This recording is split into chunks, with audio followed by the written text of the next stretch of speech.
உங்களுக்கு தெரியுமா, சபரிமலைக்கு பெண்கள் ஏன் வரக்கூடாது என்று?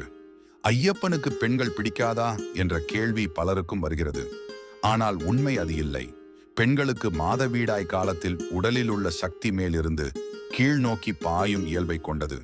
ஆனால் நாம் வழிபடும் கோவில்களில், குறிப்பாக சபரிமலை போன்ற மிக புண்ணிய ஸ்தலங்களில், தெய்வீக காந்த சக்தி தரையிலிருந்து வான் நோக்கி பாய்கிறது.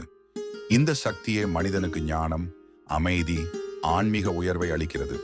மாதவிடாய் சமயத்தில் பெண்கள் கோவிலுக்கு வந்தால் உடலில் உள்ள கீழ் நோக்கி பாயும் சக்தியும் கோவிலின் மேல் நோக்கி பாயும் சக்தியும் நேருக்கு நேர் மோதும் போது அதிக வயிற்று வலி, அதிக இரத்தப்போக்கு போன்ற உடல் பாதிப்புகள் ஏற்படும் அபாயம் இருக்கிறது என்று நம் முன்னோர்கள் நம்பினர். தொடர்ந்து அந்த காலங்களில் கோவில்களுக்கு வருவது மாதவிடாய் சீர்குலைவு, கர்ப்ப சிக்கல்கள் போன்ற பிரச்சனைகளுக்கும் காரணமாகலாம் என்றும் கூறப்படுகிறது. சபரிமலை என்பது சாதாரண கோவில் அல்ல. கோடிக்கணக்கான பக்தர்கள் வருகிற அளவற்ற தெய்வீக சக்தி நிறைந்த மகா புண்ணிய ஸ்தலம். அதனால்தான் வயதுக்கு வந்ததும் 50 வயதுக்குள் உள்ள பெண்களும் சபரிமலைக்கு செல்ல வேண்டாம் என்ற பாரம்பரிய வழக்கம் உருவானது.